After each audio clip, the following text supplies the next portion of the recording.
difference between the church and the world. Needs to be a difference. If you claiming you born again, your family needs to see something different about you. Not just you beating them up with a couple of scriptures that you know, but they need to look at your lifestyle. Come on, somebody. How you talk, how you think, and what you do should say to them, she different. She different, especially when people have known you. And so they know some things that you did that was evil. They should see you not doing those things anymore. Come on. Even people on your job should know that there's something different about you. The longer you work there, if you've been there only 2 weeks, they may not know yet. But when you've been on a job for years, certain folk that you interact with a lot, they should be able to tell that, hey, there's something different about you. Oh, Lord. Not because you have a cross around your neck. Not because you have a tattoo on your forearm of Psalm 23. No. They should know it again by your lifestyle. Again, because Paul says, notice it again plainly. I want your eyes on the text. And do not be conformed to this what? To this world. Do not be conformed to this what? World. But be what? Transformed. Be different. Be unique. Be peculiar. But whatever you do, don't be conformed. I'm going to break down not being conformed. And when you're not conformed to the world, the only reason you are not is because you have changed your mentality. You've changed your mentality. Number one, it has to do with when you're conformed, it says that you behave according to social acceptable trends. When you are conformed to the world, you behave according to socially acceptable trends. Trends having to do with something that is popular or it's a fad right now. And see, when you're conformed to the world, then you're behaving the way you are because that's socially acceptable and that's popular right now.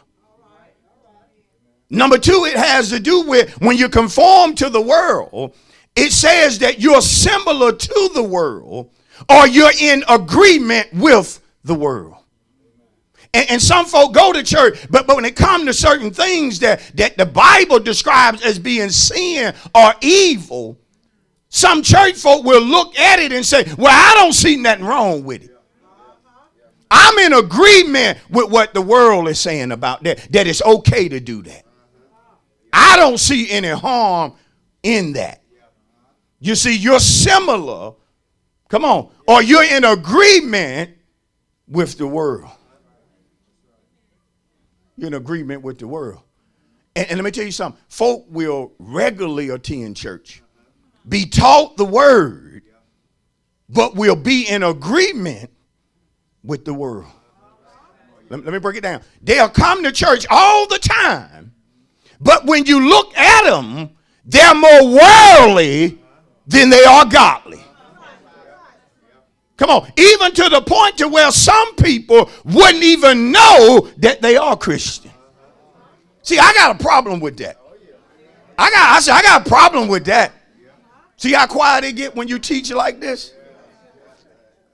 Number three, when you're conformed to the world, it says that you do things because it's trendy, it's popular, or it's hot. Why are you doing that? Pastor, this is what they're doing. So I'm going to tell you something. As saints of God, you have to be careful when you use little sayings. You know how some of us, we got a habit of just picking up sayings. And we really don't know what they mean. But this is what they're saying now. Come on. We have to be careful with that. Because you could be using a worldly saying not really knowing the true meaning of it. You don't know where it originated. You just know that's what folks say now. And some of us, we try to keep up with everything that the world is saying. Even to the point to where when you talk to certain people, you need a translator just to understand what they're saying, because they're so worldly with their sayings. You gonna pick me up? Look, I got you. I'm gonna pick you up. No cap. I'm gonna pick you up.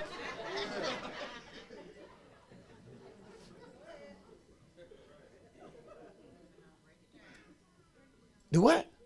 Yeah, no cap. I got you. What you mean no cap?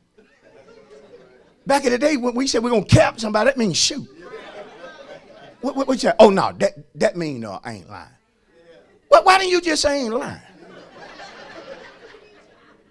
You trying to be trendy. Trying to show people you in.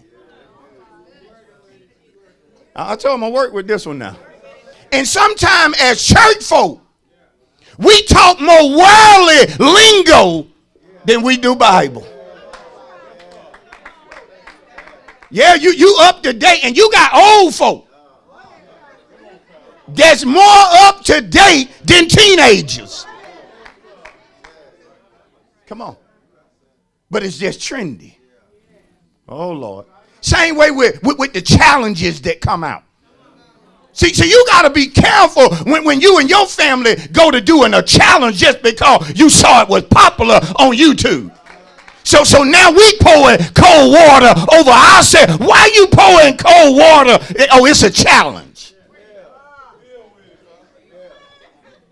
But why would I want to pour an ice cold bucket of water over myself just for the sake of it being a challenge? And then you tell some folk that this is what they tell you, Pastor, everybody do. It's just a challenge.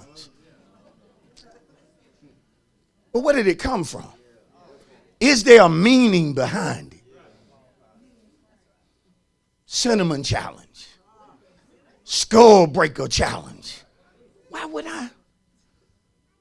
You have to be careful. Because sometimes we get involved in things and we start pushing things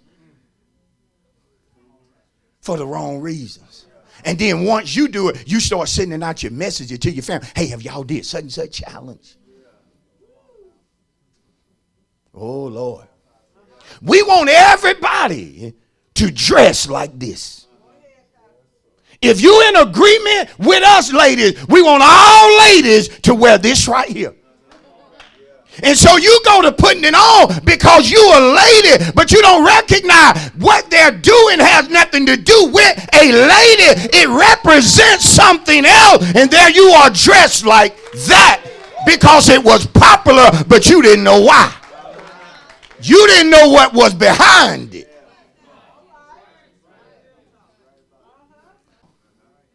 See, understand this right here. When it comes to the world, when it comes to demons, and when it comes to evil folk, they're going to try to entice you to do wrong. Come on. I said demons are known for enticing people to do wrong. What do it mean to entice? To tempt by offering pleasure. So we have to be careful.